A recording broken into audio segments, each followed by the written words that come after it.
என்ன பண்றேன்னா hand brake கீழே இறக்கணும். இந்த கை கடன் வாங்கி கொடுக்கட்டா? பிரேக்ல கால் வச்சிருக்கியா? இல்ல வைக்கல.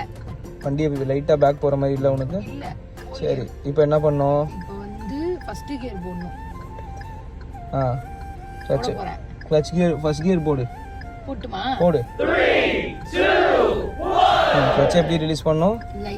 லைட்டா ரிலீஸ் பண்ணும்போது பிரேக்ல வெறும் கால் இருக்கணும், பிரேக் அமுக்க கூடாது. போங்க.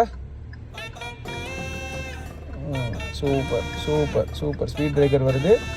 அவ்வளோதான். இப்போ என்ன பண்ணுங்க, அப்படியே நிறுத்திடுங்க. அப்படியே ஸ்லோவாக பிரேக். இந்த ஜர்க்கு வேணாம், ஸ்லோவாக அமுக்கணும். ஓகே, இப்போ வண்டி மூவ் ஆகுது. இப்போ ஸ்டாப் ஆயிடுச்சு. நியூட்ரல் போடு. ஒடிச்சிருவா போலியே. ஸ்லோவாக பண்ண. நியூட்ரல் போட்டு ஹேண்ட் பிரேக்கை தூக்கி இன்ஜின் ஆஃப் பண்ணி பார்ப்போம்.